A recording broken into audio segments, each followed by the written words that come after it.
Salam sejahtera untuk kita semua.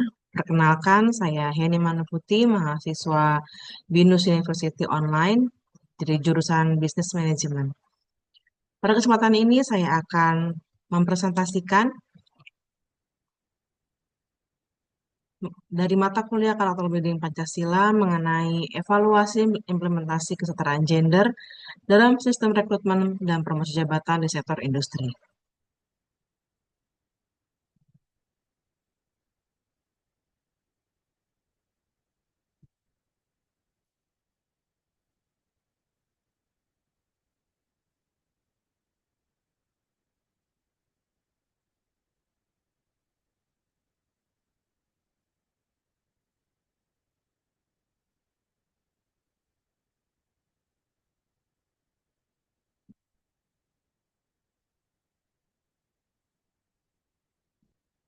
Dengan judul evaluasi implementasi kesetaraan gender dalam sistem rekrutmen dan promosi jabatan di sektor industri.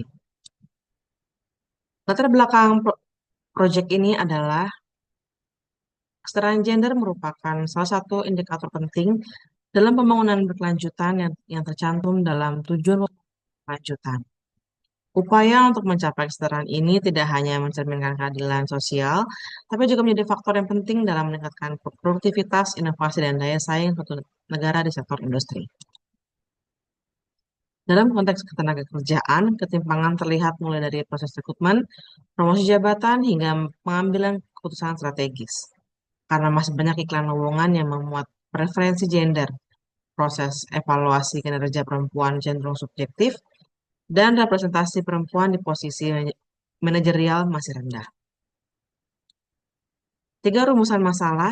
Yang pertama, ragam konsep dan pentingnya kesetaraan gender dalam manajemen sumber daya manusia berdasarkan tinjauan literatur. Yang kedua, ragam diskriminasi gender yang masih terjadi dalam proses rekrutmen dan promosi jabatan. Yang ketiga, faktor penghambat yang bisa terjadi dalam proses rekrutmen dan promosi jabatan di sektor industri. Tujuan dari proyek ini adalah menganalisa ragam konsep dan pentingnya kesetaraan gender dalam manajemen sumber daya manusia berdasarkan tinjauan literatur. Yang kedua, menganalisa ragam diskriminasi gender yang masih terjadi dalam proses rekrutmen dan mengetahui faktor penghambat yang bisa terjadi dalam proses rekrutmen dan promosi jabatan di sektor industri.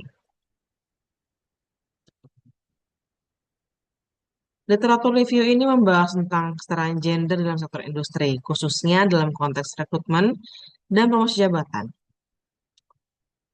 Yang pertama, konsep kesetaraan gender, yang merupakan prinsip yang menjamin bahwa laki-laki dan perempuan dapat memperoleh hak-hak yang setara di berbagai aspek kehidupan. Konsep ini juga mengamanatkan pelindungan dari segala bentuk diskriminasi berbasis jenis kelamin, serta menjamin akses yang adil terhadap peluang-peluang dalam ranah sosial dan ekonomi. Yang kedua, dalam proses rekrutmen dan promosi jabatan, yang merupakan aktivitas manajemen SDM untuk mencari calon karyawan yang akan menduduki jabatan tertentu. Sedangkan promosi jabatan adalah proses kenaikan jenjang karir yang memindahkan seorang pekerja ke tingkat jabatan yang lebih tinggi. Kedua proses ini harus dilakukan dengan adil dan transparan untuk memastikan kesetaraan gender. Yang ketiga, mengenai diskriminasi dalam rekrutmen, yang merupakan perlakuan tidak adil terhadap pelamar kerja berdasarkan faktor seperti usia, gender, agama, ras, atau kondisi fisik yang tidak berkaitan dengan kompetensi atau pengalaman kerja. Diskriminasi ini dapat menghambat terciptanya kesempatan kerja yang setara. Ada 4 faktor penyebab kesetaraan gender. Yang pertama, faktor organisasi dan struktural. Yang kedua, faktor budaya dan stereotip gender.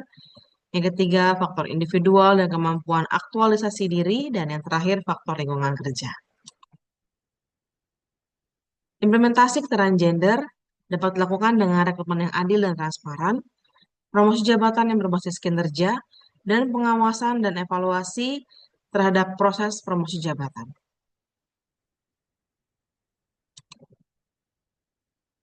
Dalam pelaksanaan proyek ini dimulai dengan observasi lapangan untuk mengidentifikasi faktor aktual terkait kesetaraan gender di lingkungan kerja.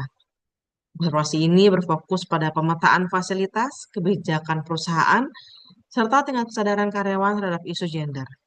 Selanjutnya, lakukan wawancara dengan narasumber yang memiliki pengalaman langsung guna memperoleh data kualitatif yang mendalam. Kegiatan wawancara dilaksanakan dengan narasumber seorang karyawati perusahaan yang memahami dinamika kesetaraan gender dalam dunia profesional. Saya telah melakukan wawancara dengan Ibu Silviana dari PT Poliguna tentang kesetaraan gender di dunia kerja. Beliau menekankan pentingnya memberikan kesempatan yang sama bagi laki-laki dan perempuan dalam proses rekrutmen dan pengembangan karir. Perusahaan perlu menerapkan kebijakan rekrutmen yang adil dan program pelatihan untuk meningkatkan keterampilan perempuan. Namun, Ibu Silviana juga menyoroti tantangan yang dihadapi seperti stereotip dan bias gender yang masih melekat dalam pola pikir masyarakat dan perusahaan. Karena perusahaan sering menganggap perempuan kurang kompeten untuk posisi pimpinan dan masih ada ketidaksetaraan upah. Ibu Silviana menekankan bahwa komitmen dari seluruh pihak termasuk masyarakat, perusahaan, dan pemerintah diperlukan untuk mencapai kesetaraan gender dan menciptakan lingkungan kerja yang lebih adil dan setara. Solusi yang dapat saya sarankan adalah untuk mencapai kesetaraan gender di dunia kerja, perusahaan harus menerapkan kebijakan yang adil dan transparan, serta menyediakan program pelatihan untuk meningkatkan keterampilan perempuan, serta melakukan pengawasan dan evaluasi terhadap proses rekrutmen dan dan promosi jabatan. Perusahaan juga harus menerapkan kebijakan upah yang adil dan menyediakan kesempatan pengembangan karir yang sama bagi laki-laki dan perempuan. Dengan komitmen yang demikian dari seluruh pihak, termasuk masyarakat, perusahaan, dan pemerintah, lingkungan kerja yang lebih adil dan setara dapat diciptakan. Sebagai refleksi, kesetaraan gender di dunia kerja bukan hanya tentang keadilan sosial, tetapi juga meningkatkan produktivitas dan kualitas kerja. Dengan memberikan kesempatan yang sama bagi laki-laki dan perempuan, perusahaan dapat memanfaatkan potensi dan keterampilan yang ada pada seluruh karyawan. Meskipun masih banyak tantangan yang perlu diatasi, seperti stereotip dan bias gender yang masih melekat dalam pola pikir masyarakat, dengan komitmen dan kerjasama dari seluruh pihak, maka lingkungan kerja yang lebih adil dan setara dapat diciptakan. Dengan demikian, kita dapat membangun masyarakat yang lebih dinamis dan sejahtera. Demikian presentasi dari saya. Semoga bermanfaat. Terima kasih.